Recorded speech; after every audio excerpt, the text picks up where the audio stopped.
Students, आप लोगों को याद है लास्ट लेक्चर में हम लोगों ने कंडक्टर्स, इंसुलेटर्स और सेमीकंडक्टर्स को डिस्कस किया था। आज हम इनमें से सेमीकंडक्टर्स को मजीद डिटेल में डिस्कस करेंगे और देखेंगे कि सेमीकंडक्टर्स को सेमीकंडक्टर्स क्यों कहते हैं और सेमीकंडक्टर्स की डिफरेंट टाइप्स क्या हैं। तो आइए स्टूडेंट्स स्टार्ट करते हैं आज का लेक्चर। स्टूडेंट्स, आज की पहली चीज जो हम लोगों ने डिस्कस करनी है वो है सेमीकंडक्टर्स। सेमी का वर्ड थोड़ी देर के लिए भूल जाएं। कंडक्टर्स क्या होते हैं स्टूडेंट्स? नाम से ही पता चल रहा है कि ये वो एलिमेंट्स हैं, वो सब्सटेंसेस हैं जिनमें से इलेक्ट्रिसिटी कंडक्ट कर सकती है, यानी कि ये कंडक्टर हैं इलेक्ट्रिसिटी के, ये इलेक्ट्रिसिटी को अलाउ करते हैं टू फ्लो। तो स्टूडेंट्स, इनमें सबसे जबरदस्त एग्जांपल जो है वो हमारे पास मेटल्स की है। तो जहां पर भी हमें करंट जो है उसका फ्लो चाहिए वहां हम मेटल्स यूज करते हैं। फॉर एग्जांपल, आपकी जितनी भी वायर्स हैं वो ज्यादातर कॉपर से बनी होती है, क्योंकि कॉपर मेटल है और मेटल जो है वो गुड कंडक्टर होता है। कंडक्टर के बिल्कुल ऑपोजिट एक्सट्रीम में हमारे पास कुछ सब्सटेंसेस ऐसे भी होते हैं जिनमें से करंट बिल्कुल भी नहीं पास करता। फॉर एग्जाम्पल, वुड है, प्लास्टिक है, रबर है। यही वजह है कि जहां पर हम चाहते हैं करंट फ्लो ना करे वहां पर हम इन सब्सटेंसेस को यूज करते हैं। फॉर एग्जाम्पल, जब आप लोग कपड़े वगैरह इस्त्री कर रहे हो तो आपकी अम्मी आपको बताती होंगी कि करंट से बचने के लिए आप रबर या प्लास्टिक के जो है वो शूज, जूते इस्तेमाल करें। तो वो क्यों यूज करते हैं? क्योंकि करंट उनमें से पास नहीं कर पाता, इस वजह से आपको करंट से खतरा नहीं होगा। तो आपने देखा कि अगर हम करंट के हिसाब से देखें तो एलिमेंट्स के बिहेवियर दो एक्सट्रीम्स पे बनते हैं। एक वो जो करंट को बिल्कुल जाने देते हैं, जिन्हें हम कंडक्टर्स कहते हैं, हम कहेंगे उनकी कंडक्टिविटी बहुत ज्यादा है। और एक वो जो करंट को बिल्कुल पास नहीं करने देते, जिनको हम नॉन कंडक्टर्स कहते हैं, या हम कहेंगे इनकी कंडक्टिविटी बहुत कम है। तो ये तो हो गया कंडक्टर और नॉन कंडक्टर का तारुफ। अब आज का आर्टिकल क्या है? आज का आर्टिकल है सेमी कंडक्टर। सेमी का मतलब होता है इन बिटवीन, दरमियान में। तो सेमी कंडक्टर्स फिर क्या हुए? सेमी कंडक्टर स्टूडेंट्स वो सब्सटेंसेस होंगे जो मेटल जितने अच्छे कंडक्टर भी ना हो, लेकिन वुड और प्लास्टिक और रबर जितने बुरे कंडक्टर्स भी ना हो, यानी उनकी कंडक्टिविटी मेटल्स और प्लास्टिक जैसे मटेरियल्स के दरमियान में एग्जिस्ट करती हो। स्टूडेंट्स, इन्हें कहते हैं कि ये सेमी कंडक्टर्स हैं। तो नाम से ही पता चल रहा है कि what are semiconductors, whose conductivity is between conductors and insulators। इनकी कंडक्टिविटी इनके दरमियान में होती है। अगली बात आएगी कि कौन सी ऐसी चीजें हैं जो सेमीकंडक्टर्स होती हैं। स्टूडेंट्स, आप लोगों ने पीरियोडिक टेबल में ग्रुप 4 पढ़ा होगा। ग्रुप 4 के अंदर ये जो सिलिकॉन, जर्मेनियम है, ये सेमीकंडक्टर की टिपिकल एग्जांपल्स हैं। तो अगर आपसे कोई पूछे सेमीकंडक्टर की एग्जांपल्स, तो सेमीकंडक्टर की जो टिपिकल एग्जांपल्स हैं वो 4th ग्रुप के सिलिकॉन, जर्मेनियम वगैरह है। ठीक है, तो याद रखिएगा कौन सा ग्रुप है जी? 4th ग्रुप, या 4th ए भी कहते हैं केमिस्ट्री में, आप लोग जानते हैं। तो सिलिकॉन और जर्मेनियम जो है वो सेमीकंडक्टर्स हैं। अब स्टूडेंट्स, सेमीकंडक्टर को हम दो कैटेगरीज में डिवाइड करते हैं। पहली कैटेगरी है इंट्रिंसिक सेमीकंडक्टर्स। देखिए, इंट्रिंसिक सेमीकंडक्टर क्या है? इंट्रिंसिक सेमीकंडक्टर है जब एक सेमीकंडक्टर को आप उसकी प्योरेस्ट फॉर्म में लें, यानी उसमें कोई और किसी किस्म का एलिमेंट नहीं है, 100% सिर्फ वही सेमीकंडक्टर है, उसे कहते हैं इंट्रिंसिक सेमीकंडक्टर। जैसे प्योर 100% सिलिकॉन इंट्रिंसिक सेमीकंडक्टर कहलाएगा, प्योर 100% जर्मेनियम इंट्रिंसिक सेमीकंडक्टर कहलाएगा। तो व्हाट इज इंट्रिंसिक सेमीकंडक्टर? तो अगर आसान अल्फाज में मैं बोलूं तो it is the purest form of A semiconductor. एक सेमीकंडक्टर की जो प्योरेस्ट फॉर्म है, जिसमें किसी किस्म की कोई इंप्योरिटी ऐड नहीं की हुई, उसे हम कहते हैं इंट्रिंसिक सेमीकंडक्टर। अब स्टूडेंट्स, इंट्रिंसिक सेमीकंडक्टर्स में क्या खास बातें होंगी? सबसे पहली बात, आइए जरा देखते हैं। ये चौथे ग्रुप में मौजूद सिलिकॉन की एग्जांपल लेते हैं। सिलिकॉन क्योंकि चौथे ग्रुप से है, केमिस्ट्री में आप लोगों ने पढ़ा कि जो एटम किसी ग्रुप से ताल्लुक रखता होता है उसमें वैलेंस इलेक्ट्रॉन्स भी उतने ही होते हैं। तो क्योंकि सिलिकॉन चौथे ग्रुप से ताल्लुक रखता है, इसका मतलब अगर मैं सिलिकॉन को आपके सामने बनाऊं तो उसके आखिरी शेल में 4 इलेक्ट्रॉन होंगे, because it belongs to 4th group. Now students, अगर मैं सिलिकॉन की ही क्रिस्टल लूं तो मैं इसके नेबर में भी आपके सामने कुछ सिलिकॉन एटम्स दिखाता हूं और हर एक के पास 4-4 इलेक्ट्रॉन्स ही हैं। नाउ स्टूडेंट्स, जब ये सिलिकॉन अपने नेबरिंग एटम के साथ इकट्ठा होगा तो आप लोग जानते हैं कि हमारे पास यहां पर म्यूचुअल शेयरिंग की वजह से कोवलेंट बॉन्ड्स बनेंगे। और आप देख रहे हैं कि हमारे पास सिलिकॉन ने लेफ्ट साइड पर जो एटम है उसके साथ भी एक इलेक्ट्रॉन शेयर किया, राइट साइड पर जो एटम है वहां भी एक इलेक्ट्रॉन शेयर किया, तो वहां भी कोवलेंट बॉन्ड बन गया। ऊपर जो एटम है वहां भी इलेक्ट्रॉन शेयर किया और कोवलेंट बॉन्ड बनाया, और नीचे जो एटम्स है वहां भी इलेक्ट्रॉन शेयर किया और कोवलेंट बॉन्ड बना दिया। यानी कि आप लोग देख रहे हैं कि ये 4 कोवलेंट बॉन्ड्स हैं जो इस वक्त सिलिकॉन ने अपने नेबरिंग सिलिकॉन्स के साथ, जो पड़ोसी एटम्स हैं, उनके साथ बनाए हैं। स्टूडेंट्स, दूसरी इंपॉर्टेंट बात अगर आप गौर से देखें, जो सिलिकॉन है दरमियान में, जो सेंट्रल सिलिकॉन एटम है, उसके 8 इलेक्ट्रॉन पूरे हो रहे हैं। ये दो इंपॉर्टेंट बातें भी आप लोग देख लीजिए कि हमारे पास कितने कोवलेंट बॉन्ड्स बनते हैं नेबरिंग एटम्स के साथ? 4 कोवलेंट बॉन्ड्स, और हर सिलिकॉन के 8 इलेक्ट्रॉन पूरे होते हैं। तो दूसरी इंपॉर्टेंट बात इंट्रिंसिक सेमीकंडक्टर्स में क्या है कि every silicon atom will make 4 covalent bonds to neighboring atoms.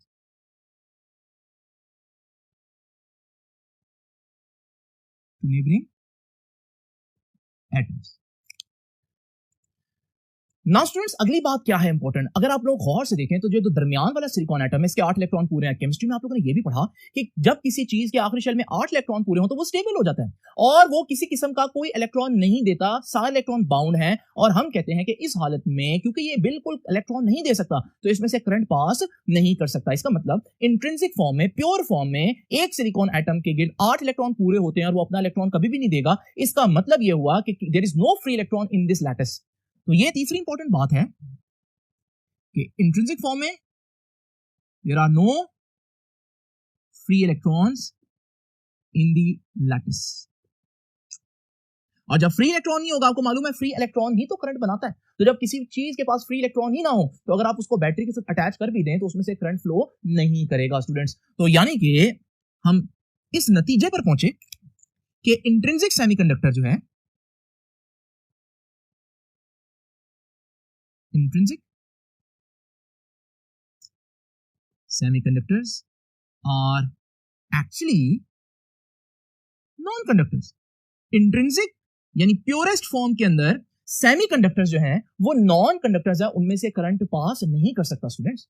तो फिर इनको सेमीकंडक्टर्स क्यों कहते हैं, यही अब हम आगे जानेंगे स्टूडेंट्स। तो अभी तक मैंने आप लोगों को बताया कि जो इंट्रिंसिक सेमीकंडक्टर है उसका बिहेवियर क्या है, उसमें ये 4 बातें बहुत इंपॉर्टेंट है, आप लोगों को पता होनी चाहिए। स्टूडेंट्स याद रखिएगा, मैंने यहां पर फोकस किया सेंट्रल एटम में, लेकिन अगर आप इसके साथ वाला एटम देखें तो आप इसको अगर सेंट्रल माने तो इसके गिर्द भी मजीद आपको 3 एटम्स दिखाने पड़ेंगे और फिर आप देखेंगे कि इसके पास भी 8 ही इलेक्ट्रॉन बनेंगे, तो इसका भी ऑक्टेट कंप्लीट होगा, इसके पास भी फ्री इलेक्ट्रॉन नहीं होगा। तो याद रखिएगा, किसी भी एटम को आप सेंट्रल एटम सोचकर वही बात जो है रिपीट कर सकते हैं, अप्लाई कर सकते हैं बाकी चीजों पर। अब स्टूडेंट्स आप लोगों ने देखा, अगर मैं प्योर सेमीकंडक्टर्स लूं तो वो सेमी क्या, वो तो नॉन कंडक्टर्स हैं, उनमें तो करंट बिल्कुल फ्लो करने की एबिलिटी ही नहीं है। तो अब हमें क्या करना पड़ेगा स्टूडेंट्स, हमें इन इंट्रिंसिक फॉर्म में, इस प्योरेस्ट फॉर्म में थोड़ी सी करनी पड़ेगी मिलावट। ये जो मिलावट करने का तरीका है स्टूडेंट्स, इसे हम कहते हैं डोपिंग। तो आसान अल्फाज में इंट्रिंसिक सेमीकंडक्टर्स में हमें डोपिंग करनी पड़ती है। What is doping? डोपिंग में हम किसी और एलिमेंट को मिक्स करेंगे बहुत थोड़ी क्वांटिटी में। क्यों मिक्स करेंगे वो भी आप लोगों को समझ में आएगा, लेकिन वजह क्या है, उससे अचीव हमने क्या करना है। तो अगर आपसे कोई पूछे भाई डोपिंग से होता क्या है, क्यों की जाती है डोपिंग, तो आप बताएंगे ताकि हम कंडक्टिविटी को बढ़ा सकें, क्योंकि इंट्रिंसिक फॉर्म में वो बिल्कुल नॉन कंडक्टर्स, उनके पास फ्री इलेक्ट्रॉन्स है ही नहीं। तो व्हाट इज डोपिंग स्टूडेंट्स? ये डोपिंग को मैं यहां एक्सप्लेन कर रहा हूं। Small number of atoms of a material is added to semiconductors में ऐड किए जाते हैं in the ratio of 1:10⁻⁶। यानी सिलिकॉन के 10⁻⁶ एटम्स में सिर्फ एक एटम आप इंप्योरिटी का ऐड करेंगे, सिर्फ एक एटम, यानी इतनी कम रेशियो में आपने ऐड करना है, in the ratio of 1:10⁻⁶। This process is called doping students. और अगेन वही बात, डोपिंग से फायदा क्या होगा, क्या अचीव करना चाहते हैं हम डोपिंग से, तो वो भी मैं बता देता हूं कि कंडक्टिविटी बढ़ जाती है डोपिंग से। कैसे वो भी डिटेल में डिस्कस करते हैं, लेकिन ये रिजल्ट लिख रहा हूं। Conductivity is increased by doping. तो डोपिंग करने से कंडक्टिविटी बढ़ जाती है। अब स्टूडेंट्स जब हम डोपिंग कर देंगे, वो जो भी इंप्योरिटी है जब वो हम ऐड कर देंगे, तो आप लोग जानते हैं इंप्योरिटी ऐड होने के बाद अब वो प्योर सेमीकंडक्टर तो नहीं रहा, अब मैं उसको इंट्रिंसिक तो नहीं ना कह सकता, तो फिर मैं उसे अब कहूंगा एक्सट्रिंसिक सेमीकंडक्टर। तो एक्सट्रिंसिक सेमीकंडक्टर्स क्या हैं? ऐसे सेमीकंडक्टर जिसमें आपने लैटिस में प्योर सिलिकॉन नहीं लिया, बल्कि सिलिकॉन में बहुत थोड़ी क्वांटिटी किसी और एलिमेंट की भी डाली है। तो students what are extrinsic semiconductors? Doped semiconductors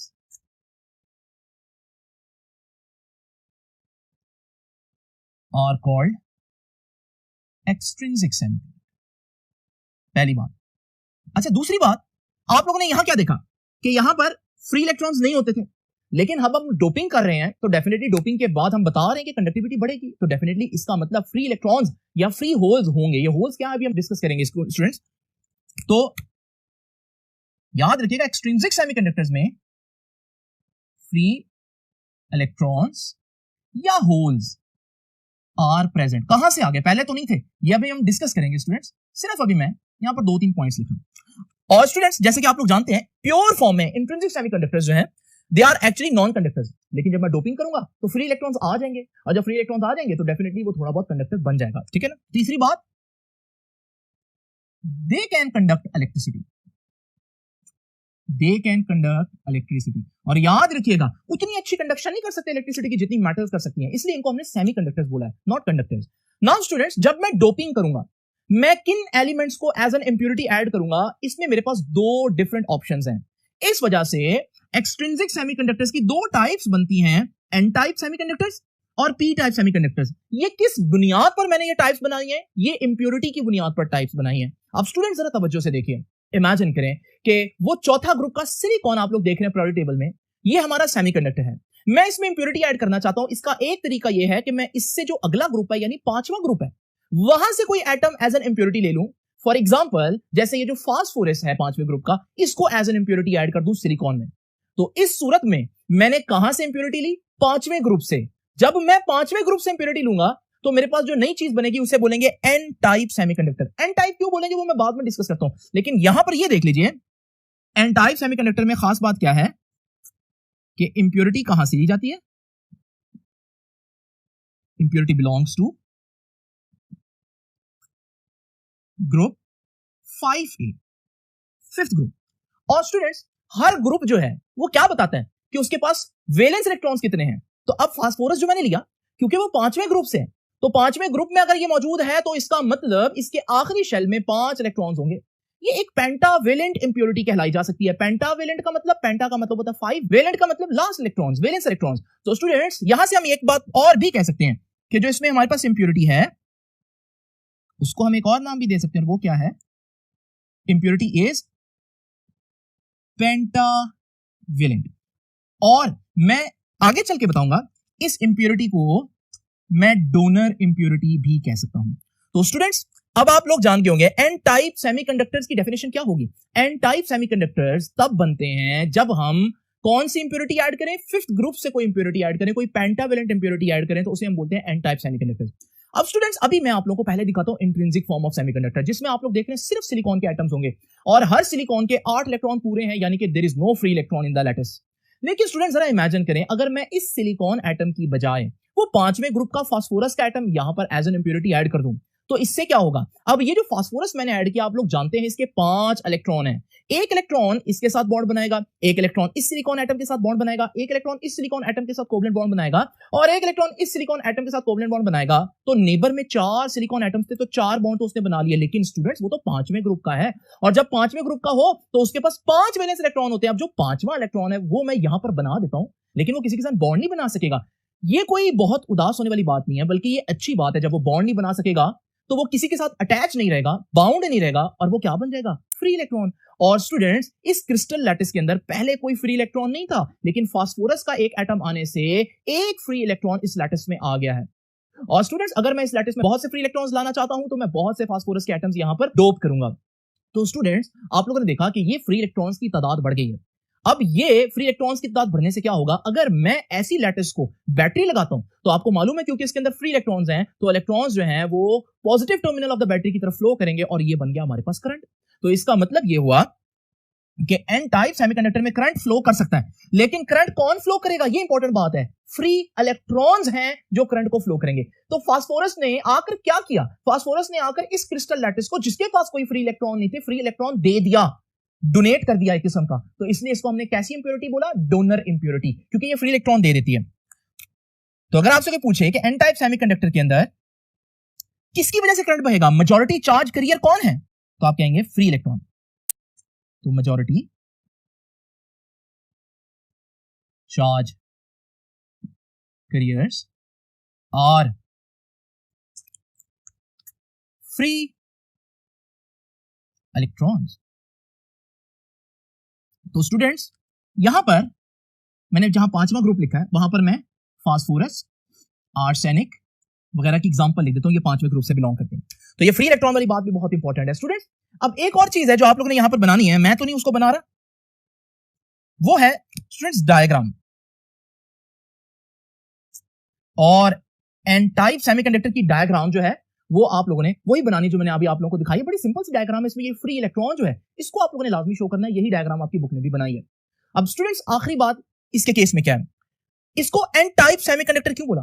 N type क्योंकि इसमें करंट की वजह कौन बन रहा है? फ्री इलेक्ट्रॉन, और फ्री इलेक्ट्रॉन पर कौन सा चार्ज होता है? नेगेटिव चार्ज होता है, तो नेगेटिव चार्ज, इसलिए एन टाइप सेमीकंडक्टर बोल दिया, एन फॉर नेगेटिव। स्टूडेंट्स अगर मैं आपसे क्वेश्चन पूछूं एन टाइप सेमीकंडक्टर पर क्या चार्ज है, तो बच्चे फौरन से कहेंगे एन टाइप सेमीकंडक्टर पर नेगेटिव चार्ज होगा। लेकिन स्टूडेंट्स ये बात गलत है, उसकी वजह क्या है? देखिए, फास्फोरस एटम जब तक आपने इसमें नहीं लगाया था लैटिस में, आपकी लैटिस जो है वो ओवरऑल न्यूट्रल थी, यानी कि जितने प्रोटॉन्स है उतने ही न्यूट्रॉन्स हैं। अब आप जब फास्फोरस का एटम लगाएंगे तो ये जो फास्फोरस का एटम है इसके आने से इलेक्ट्रॉन फ्री हो गया। लेकिन स्टूडेंट्स इलेक्ट्रॉन फ्री हुआ है, इलेक्ट्रॉन ज्यादा नहीं हुआ प्रोटॉन से। अभी भी अगर आप पूरे क्रिस्टल में देखेंगे तो जितने इलेक्ट्रॉन्स होंगे उतने ही प्रोटॉन्स होंगे, क्योंकि फास्फोरस एटम के लगने से पहले ये क्रिस्टल न्यूट्रल थी, जितने इलेक्ट्रॉन थे उतने प्रोटॉन थे, सारे न्यूट्रल एटम ही तो लगे हुए। और ये जो फास्फोरस का एटम मैं लगाने जा रहा हूं, इसको अगर हम अलग करके देखें तो फास्फोरस के एटम में जितने न्यूक्लियस के अंदर प्रोटॉन्स होंगे उतने ही फास्फोरस के गिर्द इलेक्ट्रॉन्स होंगे। यानी एक न्यूट्रल एटम मैंने लगा दिया न्यूट्रल लैटिस के अंदर, तो फिर टोटल चीज भी न्यूट्रल ही रहनी चाहिए ना। तो वो जो इलेक्ट्रॉन फ्री हुआ है वो फ्री जरूर है, लेकिन वो एक्स्ट्रा इलेक्ट्रॉन नहीं है, वो प्रोटॉन से ज्यादा नहीं बने इलेक्ट्रॉन। तो अगर आप अभी भी पूरी क्रिस्टल को देखेंगे तो वो भले एन टाइप है लेकिन होगी वो न्यूट्रल।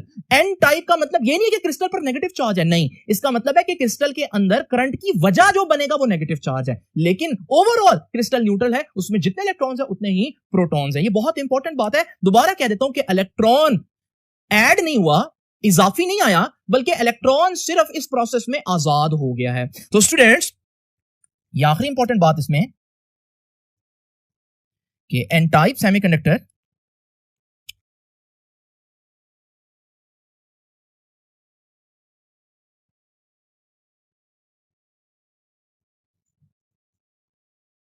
आर न्यूट्रल, ये नेगेटिव नहीं होती, तो ये जो एन लिखा है इससे आपने धोखा नहीं खाना। तो स्टूडेंट्स ये तो हो गया हमारे पास एन टाइप सेमीकंडक्टर। आइए अब जरा डिस्कस करते हैं पी टाइप सेमीकंडक्टर।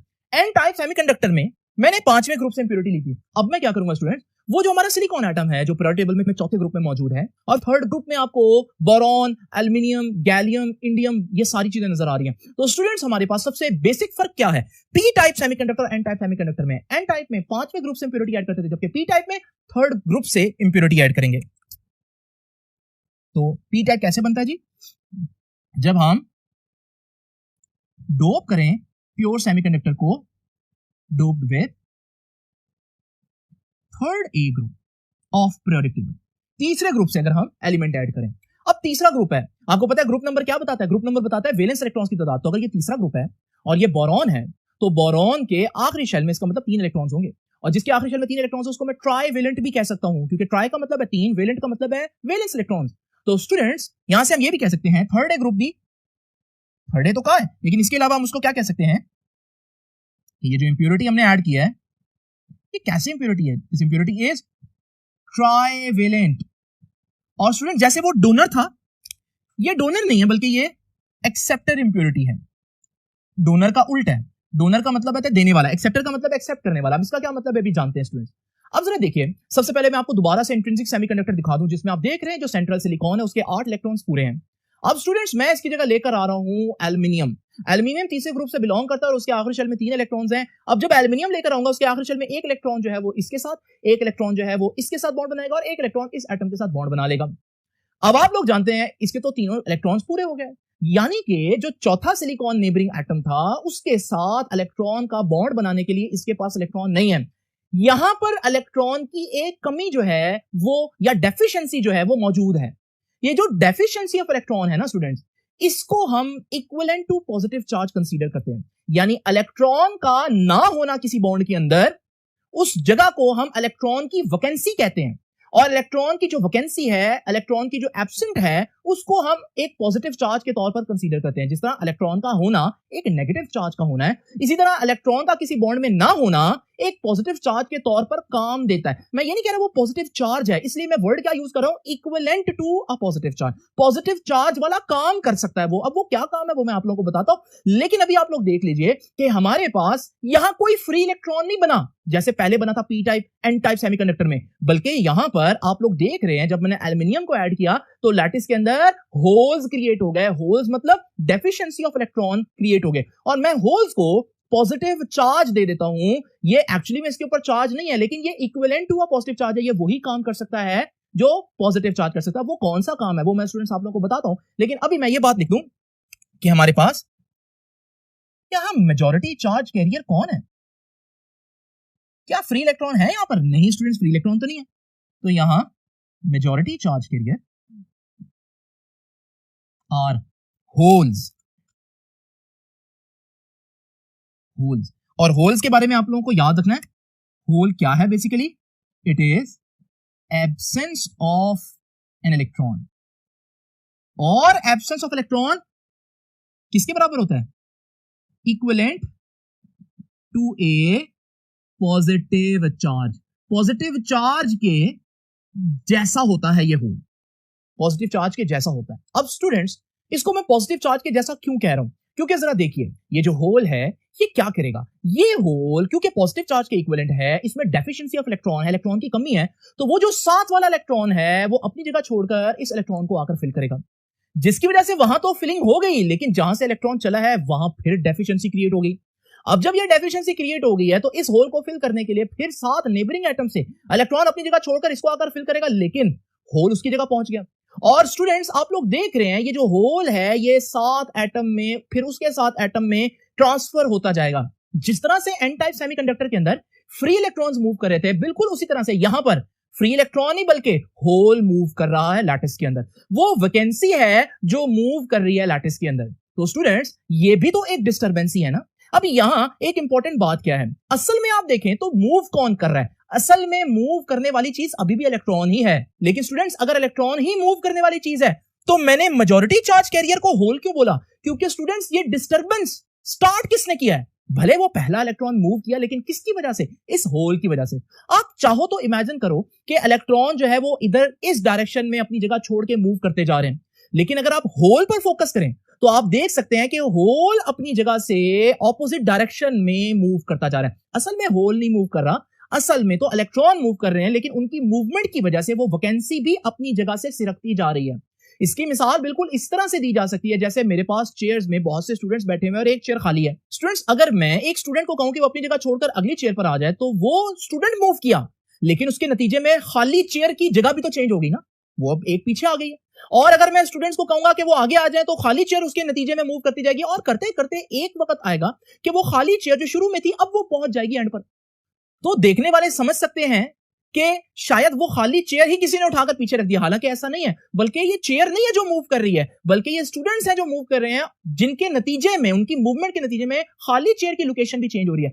बिल्कुल इसी तरह से एक्चुअली में मूव करने वाली चीज यहां भी इलेक्ट्रॉन ही है लैटिस के अंदर, लेकिन उनकी नतीजे में होल की लोकेशन भी मुसलसल चेंज हो रही है। तो स्टूडेंट्स ये हमारे पास मेजॉरिटी चार्ज कैरियर जो है इसमें होल्स हैं। और स्टूडेंट्स वही बात मैं यहां पर भी कह दूं कि यहां पर भी आप लोगों को ये होल वाली जो डायग्राम है ये बनानी पड़ेगी, जो कि मैंने आप लोगों के सामने यहां पर शो कर दिया। डायग्राम मैंने इसलिए नहीं बनाई ताकि हम ज्यादा फोकस करें चीजों को समझने में। ये जो डायग्राम है यही आपकी बुक ने भी बनाई और आप लोगों ने भी यहां पर बनानी है। आखिरी चीज, जैसे मैंने आपको बताया था, इसका नाम तो एन टाइप है, लेकिन इसका ये मतलब नहीं कि इस पे नेगेटिव चार्ज होगा, नहीं, एज ए होल ये क्रिस्टल न्यूट्रल है। बिल्कुल इसी तरह से इसका नाम पी टाइप है। क्यों पी टाइप है? P for positive. इसका ये मतलब नहीं कि क्रिस्टल पॉजिटिव है, नहीं स्टूडेंट्स, इसका ये मतलब है कि ये जो इलेक्ट्रॉन का सारा डिस्टर्बेंस क्रिएट हुआ है, ये क्रिएट करने वाला कौन है? एक equivalent to a positive charge यानी कि होल है। तो होल ने क्योंकि ये सारी डिस्टर्बेंस क्रिएट की है और करंट बना दिया इस पूरे क्रिस्टल के अंदर, इस वजह से हम कहते हैं कि पी टाइप सेमीकंडक्टर है। इसका ये मतलब नहीं कि इस पे पॉजिटिव चार्ज है। तो याद रखिएगा, अगर आपको एमसीक्यू में पूछे पी टाइप सेमीकंडक्टर पे क्या चार्ज होता है तो आप क्या कहेंगे कि P type semiconductor are neutral, ये भी न्यूट्रल ही होते हैं। स्टूडेंट्स ये था हमारा आज का लेक्चर। आई होप कि आपको समझ में आया होगा कि सेमीकंडक्टर्स क्या हैं, ये कंडक्टर्स से कैसे डिफरेंट है। अगर आप गौर करें तो कंडक्टर्स में आपके पास बेतहाशा फ्री इलेक्ट्रॉन्स होते थे और जब आप बैटरी लगाते थे तो आपके पास बहुत ह्यूज अमाउंट ऑफ करंट, जिसको माइक्रो लेवल पर कंट्रोल करना आपके लिए आसान नहीं है, वो प्रोड्यूस होता था। लेकिन सेमीकंडक्टर अगर आपके पास मौजूद हो तो आप लोग जानते हैं सेमीकंडक्टर में लाखों एटम्स में एक फ्री इलेक्ट्रॉन होगा, तो इसका जो करंट बनेगा वो नो डाउट थोड़ा होगा, लेकिन वो कंट्रोलेबल होगा। इसे कहते हैं स्टूडेंट्स इलेक्ट्रॉनिक करंट। जो मेटल्स के अंदर बनता है वो है इलेक्ट्रिक करंट। इलेक्ट्रिक करंट के अपने फायदे हैं, लेकिन जब हम कंप्यूटर में ऐसा करंट चाहते हैं जिसको हम बहुत एक्यूरेसी और प्रिसीजन के साथ कंट्रोल कर सकें, तो फिर हम इलेक्ट्रॉनिक करंट यूज करते हैं। यही वजह है कि आपकी कंप्यूटर चिप्स वगैरह जो हैं वो सेमीकंडक्टर मटेरियल से ही बनी होती हैं। तो स्टूडेंट्स, ये था हमारा आज का लेक्चर। आई होप कि आपको ये लेक्चर समझ में आया होगा और सेमीकंडक्टर की डिफरेंट टाइप्स भी समझ में आएगी, इनकी इंपॉर्टेंस भी समझ में आई होगी। आपसे इंशाल्लाह मुलाकात होगी नेक्स्ट लेक्चर में। तब तक के लिए अल्लाह हाफिज।